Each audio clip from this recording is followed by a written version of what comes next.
दिल्ली के sector number 5 में एक लड़की जिसका नाम शिवन्या होता है, एक ऐसी वारदात को अंजाम दे देती है जिसने दिल्ली के हर किसी शख्स के दिल को झकझोर के रख दिया था। ये बात शुरू होती है 7 अक्टूबर 2025 को, जब शिवन्या की एक बैंक में मैनेजर की पोस्ट पे ज्वाइनिंग होती है। बैंक का जो एचआर होता है वो शिवन्या का चाचा होता है और शिवन्या के चाचा के शिवन्या की मां के साथ अवैध संबंध चल रहे थे। इसलिए शिवन्या के चाचा ने शिवन्या के लिए एक मैनेजर की पोस्ट दे दी थी। शिवन्या के जो पिताजी होते हैं वो 6 साल पहले ही गुजर चुके होते हैं, इसलिए शिवन्या के मां के शिवन्या के चाचा के साथ अवैध संबंध चल रहे थे। लेकिन अब कुछ ही दिन बीतने को आते हैं, एक लड़का जो कि एक कैशियर की पोस्ट पे उस बैंक के अंदर ज्वाइन होता है और शिवन्या और उस लड़के को, यानी कि इसका नाम सौरभ होता है, दोनों को बैंक में जॉब करते करते करीब 1 महीना हो जाता है।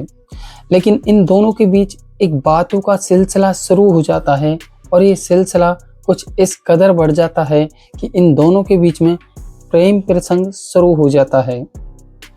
अब ये लड़का इस शिवन्या से फ़ोन कॉल पे भी बात करता है और शिवन्या जो होती है ये भी इस लड़के को थोड़ा थोड़ा पसंद करने लगी थी। बातें कुछ इस कदर बढ़ जाती है कि ये लड़का इस शिवन्या से मिलने की एक डेट भी फिक्स कर लेता है और एक दिन वो ऐसा आ भी जाता है जिस दिन शिवन्या और ये लड़का सौरभ एक कार के अंदर अकेले होते हैं और दोनों उस कार के अंदर थोड़ी बहुत बातें करते हैं और बातें करने के बाद रोमांच करना शुरू कर देते हैं, यानी कि फोर प्ले करना शुरू कर देते हैं। अब ये लड़का जो होता है इस शिवन्या के सामने संबंध बनाने की डिमांड कर देता है, लेकिन ये शिवन्या भी इस लड़के के सामने अपनी डिमांड रख देती है। शिवन्या इस लड़के से कहती है कि तुम जो चाहो मेरे साथ कुछ भी कर सकते हो, लेकिन उसके बदले तुमको एक काम करना पड़ेगा, तुमको एक हत्या करनी पड़ेगी। उसके बदले तुम जितना चाहो, जितने दिन चाहो मेरे साथ कुछ भी कर सकते हो। लेकिन ये सुनकर ये जो सौरभ होता है ये थोड़ा सा हक्का वक्का रह जाता है और शिवन्या से आखिर पूछ ही लेता है कि आखिर तुम ये काम मुझसे क्यों करवा रही हो। अब शिवन्या अपने पीछे की पास्ट के बारे में इस लड़के को कुछ अपनी बातें बताती है। शिवन्या कहती है कि एक लड़का होता है जिससे करीब मैं 2 से 2.5 साल से उससे फ़ोन कॉल पे बातें करती थी और मैं उसको भी पसंद करने लगी थी। लेकिन इस लड़के ने मेरे साथ इसका जो मन चाहा वो सब कुछ किया और इसने मेरी अश्लील वीडियो एक कैमरे में अपने फ़ोन में कैद कर ली थी और उसके बाद ये लड़का अब मुझे धमकी देता है, मुझसे पैसे ऐंठने लगता है और इसका जब मन करता है मेरे साथ गंदा काम करने लगता है। लेकिन ये जो शिवन्या होती है इस सौरभ के आगे ये अपनी सारी डिमांड रख देती है इस लड़के के हत्या करने के लिए। इस सौरभ से कहती है, लेकिन जिस्म का भूखा सौरभ ये काम करने के लिए भी तैयार हो जाता है। अब सारा काम बाकायदा प्लानिंग के साथ होता है। एक दिन ऐसा भी आ जाता है जिस दिन शिवन्या जो होती है इस लड़के के लिए, यानी कि जिसकी हत्या करनी है, जिसका नाम अमित होता है, उसके लिए फ़ोन कॉल करती है और फ़ोन कॉल करने के बाद इस लड़के को अपने पास बुला लेती है और एक कार के अंदर शिवन्या और ये सौरभ बैठे होते हैं और इस अमित को उस कार के अंदर बिठा लिया जाता है। रात के करीब 7 से 8 बजे का समय होता है और इस अमित की सौरभ और इस शिवन्या मिलकर एक कपड़े की मदद से उसका गला रेत कर हत्या कर देते हैं।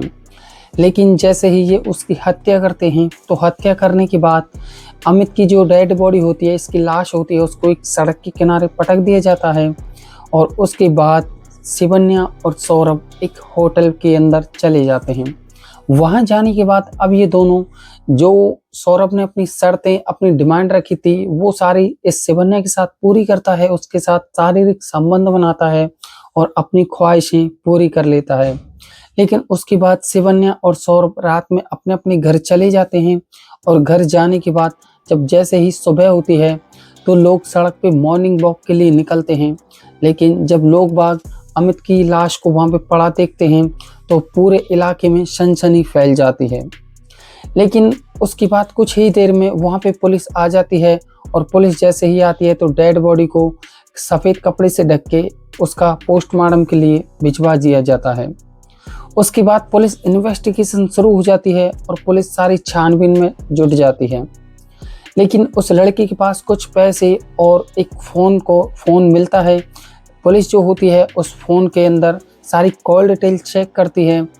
जब कॉल डिटेल निकाली जाती है तो देखा जाता है कि अमित 2 लड़कियों से बात करता था। एक का नाम था ब्यूटी और एक जो थी वो थी खुद शिवन्या। लेकिन सबसे ज़्यादा कॉल अमित एक ब्यूटी नाम की लड़की से बातें किया करता था और जो लास्ट कॉल थी वो शिवन्या की थी। पुलिस जो होती है शिवन्या और उस ब्यूटी को दोनों को गिरफ्तार करके जेल में डाल देती है और उसके बाद 1 दिन का उनका रिमांड लिया जाता है। जैसे ही उनका साथ रिमांड लिया जाता है तो ये जो शिवन्या होती है सौरभ का नाम लेते हुए सब कुछ कबूलनामा कर लेती है। ये खुद अपने आप में कबूल कर लेती है कि हाँ उसकी हत्या मैंने ही करवाई थी। लेकिन अगले ही दिन पुलिस जो होती है सौरभ को उठा लेती है घर से और उसके बाद 2 दिन के लिए सौरभ को रिमांड पे भेज दिया जाता है। उसके बाद शिवन्या और सौरभ को कड़ी सज़ा सुनाई जाती है।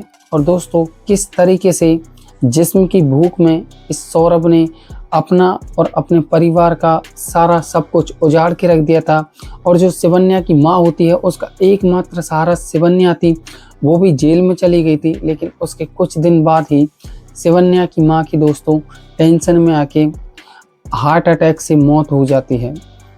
किस तरीके से दोस्तों एक जिस्म के खेल ने इतना बड़ा खेल खेल दिया था। ये घटना सुनाना हमारा मकसद सिर्फ दोस्तों आपको जागरूक करना है, आपको बताना है कि आजकल ऐसी घटनाएं होती रहती हैं। दोस्तों वीडियो में अगर आपको कुछ भी सीखने को मिला हो तो प्लीज़ वीडियो को लाइक और चैनल को सब्सक्राइब जरूर कर देना, क्योंकि हम आपके लिए ऐसे ही इन्वेस्टिगेशन वाली वीडियोज, ऐसे ही दोस्तों घटनाएं लाते रहते हैं। तो प्लीज़ वीडियो को लाइक और चैनल को सब्सक्राइब जरूर कर देना। और दोस्तों आप सौरभ के बारे में क्या कहना चाहोगे कमेंट बॉक्स में ज़रूर बता के जाना। मिलते हैं अगले टॉपिक में अगली वीडियो के साथ, तब तक के लिए दोस्तों जय हिंद।